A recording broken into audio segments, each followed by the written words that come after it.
Okay, so once we've previewed our project and we've done everything that we want to do, we're going to have to export a video file. So remember, the .fla file is your Flash file.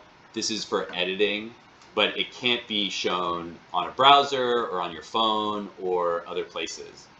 So we need to export a video file that can be played back by people looking at your work online.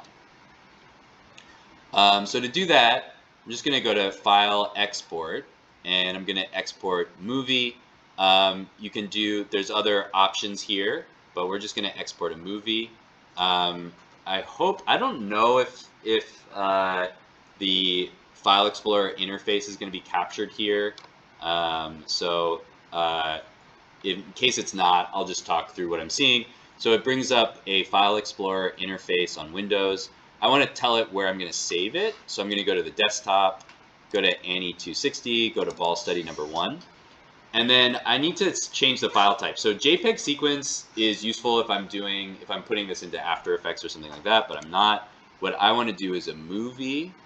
Oh, it doesn't give me actually the option that I want. So I might have clicked the wrong thing. I don't really want any of these. So I'm going to hit cancel. I'm going to go to File, Export. And okay, I want video/media. Okay, so entire movie, I can change the render size. I'm not going to do that. The format, H.264 is good.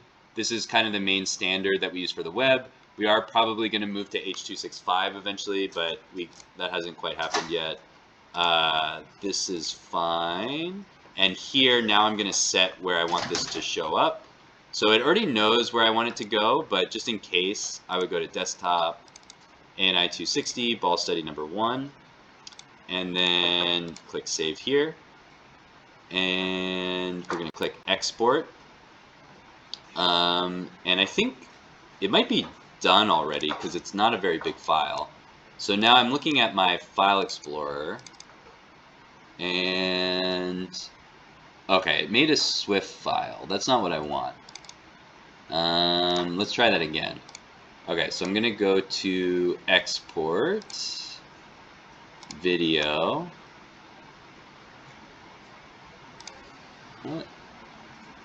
Oh, it opened a different, oh, right, okay. I forgot that Adobe does this. So it opens up the media encoder. It's going to make an MOV file.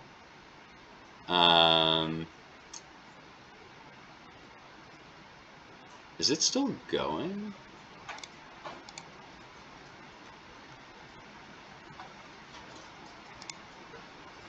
Okay, so it was still going. So it opened the Adobe Media Encoder, and it was still going, so it didn't show up. But now I have this Vol Study 1 MP4, and it's very short, but it works, so that looks good. So that's all we have to do. This video is probably not going to show most of this, so that's too bad, but I need to figure out a better way to do that. Anyway, so we've exported our MP4 file. That's what we want. So now let's go over to the browser.